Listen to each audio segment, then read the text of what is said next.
Hello, good people of TarotTube. Today I'm here to puzzle out this situation. I've got two Avalon decks.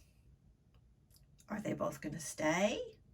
Is one going to go? Is the other one going to go? Purgatory? Who knows? So I was trying to figure out how am I going to look through these things and try to work out what to do, because it is a bit of a puzzler. And I thought, well, we could walk through the decks card by card and see which one sort of just appeals to me more on the surface of it. However, there are many more of the Wisdom of Avalon than there are Mists of Avalon. So here's the Wisdom of Avalon. This is Colette Baron Reed's deck. And this is the Mists of Avalon. That's Rose in Sarah's deck. And they're organized different. The art's different. The borders are different. But I think we're just going to go ahead and take a look at them like this. And then maybe look a little bit at them separately. Right? So this one, wait, Merlin should be first. Where did Merlin go? Merlin's missing. Merlin, where are you? All right, the number one card here should be Merlin. Did I put him on the back? I don't know. All right, he's gotten off to someplace. Oh, you know, these old folks, they just wander around sometimes. And then here's the Abbey. So that's pretty different in terms of how it starts off. Let's see. Yeah, I'll do this. I'll do it this way. Then we have the King and the Tour, Queen, the Isle of Avalon. So far this one is more architectural, landscapey. This one is more people-y. The Novice and the Chalice Well. But I know that that's not the way it's going to stay. The Grail Knight and the White Spring. So here we seem to have more King Arthur kind of stuff happening. And this is more, well, I spoke too soon. There we go. There's Camelot and the Bard, Lady of the Lake and the Holy Thorn, the Eagle and the Sacred Grove, the Raven and Chalice Hill. So they're really just different decks, aren't they? And the artwork is not hugely different, similar color palettes. So you're probably noticing as we go through the Colette Baron Reed one that we've got these there's clear categories that are happening. We're just going through animals here. Over here it's a little more story and personalities. More animals over here. So they just don't line up side by side, do they? Like this.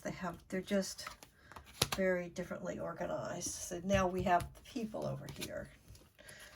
At least, you know, the order of the deck is organized differently. But we are having some, I think we had a dragon over here already. You know, we're obviously having some similar cards. I don't know if they're going to mean the same thing. So now we've got fairies over here. Whoops, there's a fairy. There's the Lady of Shalott.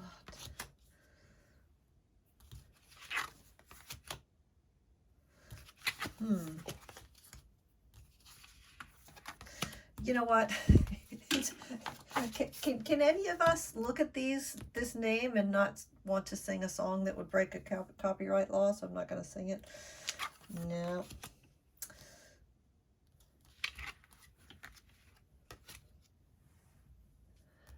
Restriction.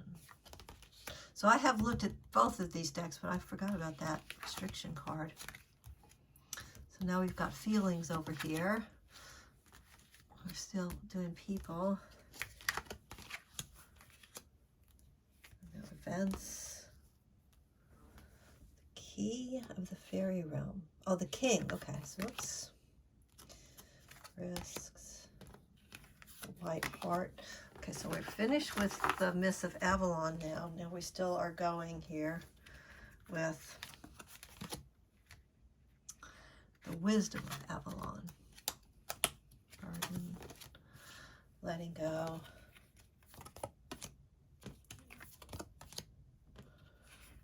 Death, trust, fear, forgiveness, birth, rebirth, truth, and the mystery. All right. So I just feel like it's not just a matter of how many cards there are. This one is just covering more ground. I do say I really like the backs on the Mists of Avalon. I prefer the backs to the Wisdom of Avalon. Let's have a look at the Little White Books. Oh, I forgot to say the illustrators. So the illustrator on this one, the Mists of Avalon, is Nadia Turner, and the illustrator on the Wisdom of Avalon is Gary A. Lippincott. There we go. So let's see how this is organized. So we've got Landscapes of Avalon, Mysteries of Avalon, Guides of Avalon. All right, so that's how they've organized this deck.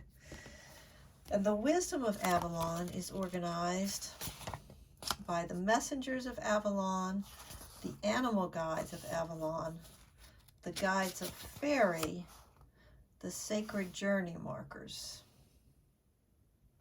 All right, so it's really these Sacred Journey Markers that hold this, the Wisdom of Avalon, into a different direction. However, I will point out that for me, let's see if I can find the first one in that section.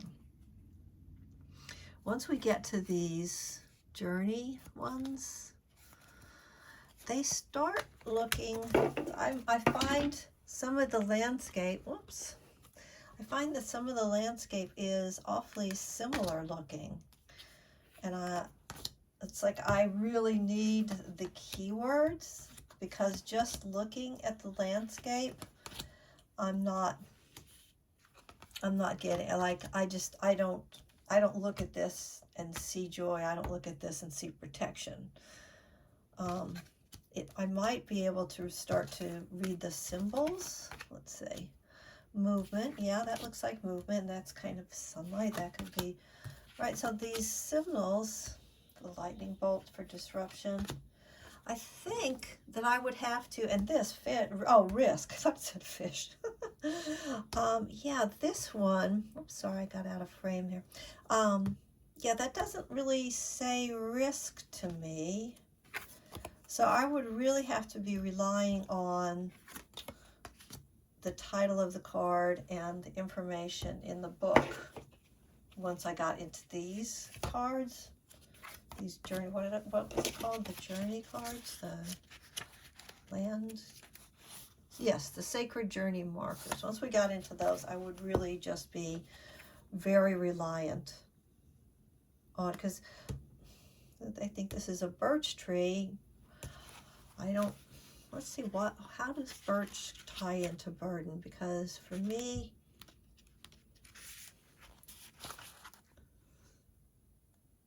clean.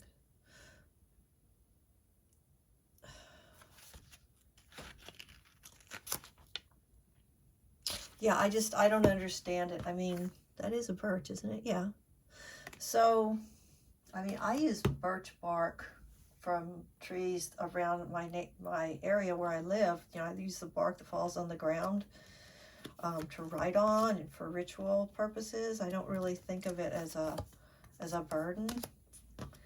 So I have to say, I don't know if these journey cards are useful to me as illustrations. As messages, sure, but because that's a little bit of a thing.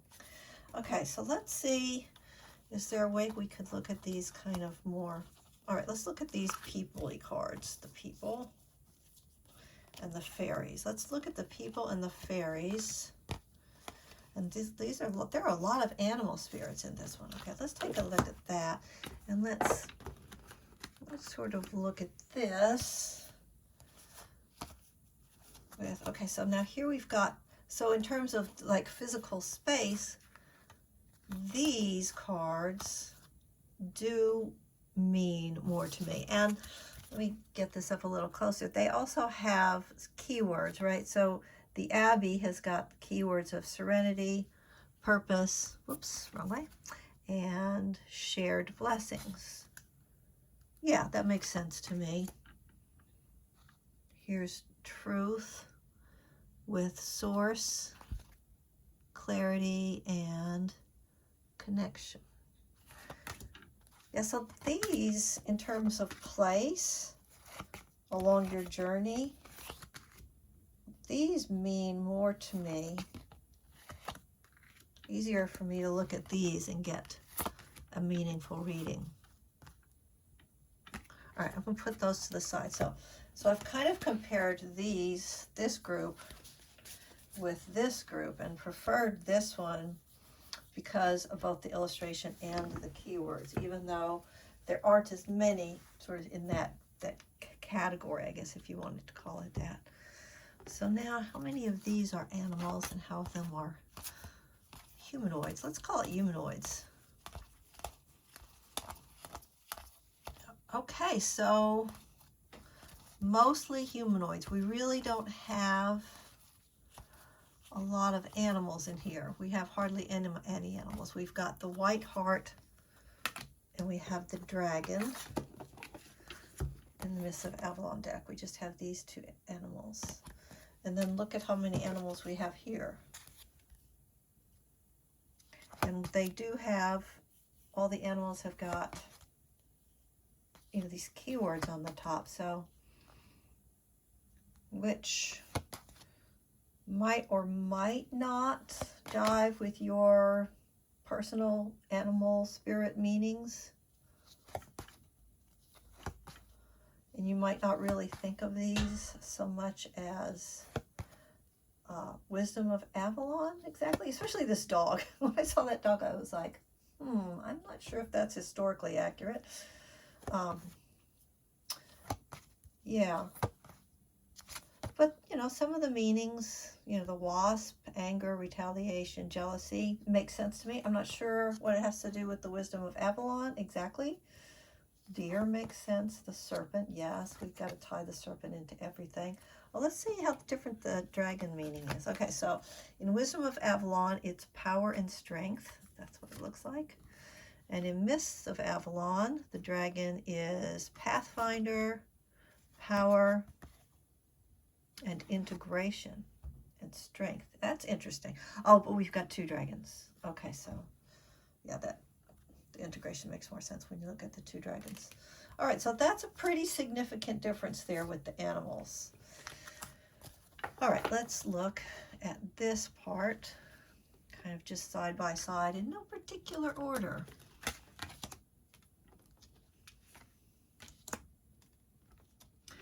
These faces are pretty expressive over here.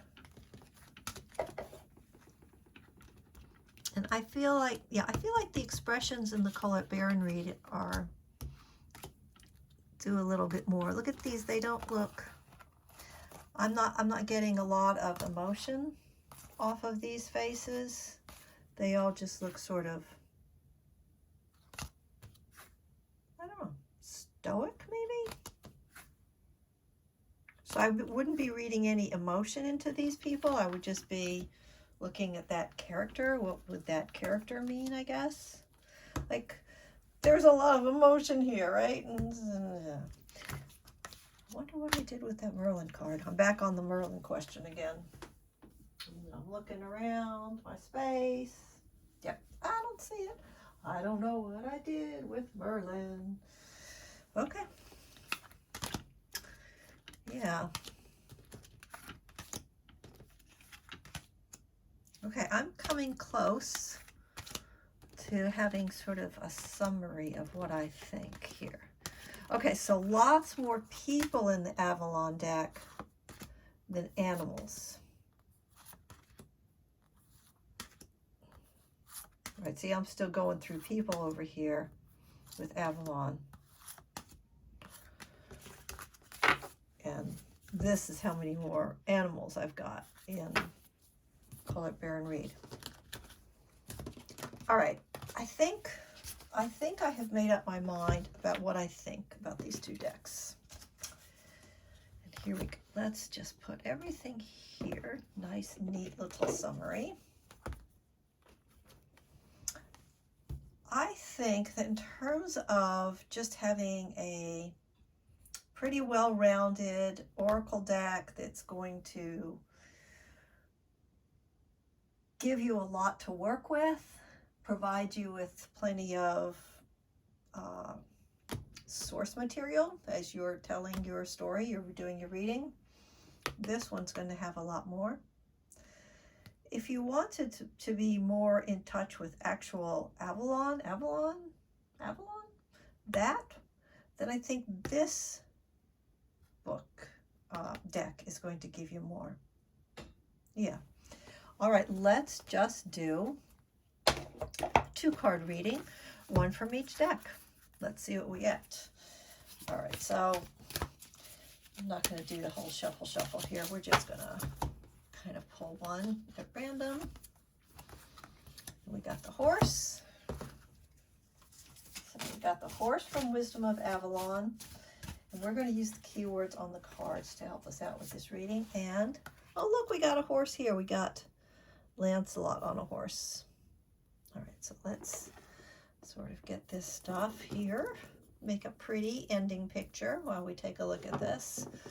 All right, so this is interesting because this horse is really moving, has no rider. This horse has a rider, not moving so much. I mean, looks like it's almost taking a pause or waiting or just deciding what's happening next. By the way, if you hear weird little hissing and clanking, it's the radiators. Okay, and the meanings here for this one, this horse, accepting help from another, delegating authority. And in this card, we've got chivalry, heroism, romance, and devotion. All right, so I'm going to be quiet for a few moments. You take a look at it, see what meaning you might take if you pulled those two cards. I mean, we didn't ask a question, but if you pulled those two cards for somebody, what kind of story would you tell with those images? And I'll look at it for a moment.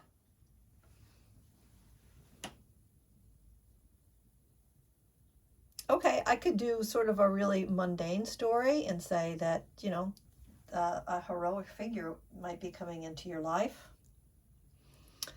Or I could say that you are being called on to accept help from someone else who would be devoted to you, maybe a little romantic.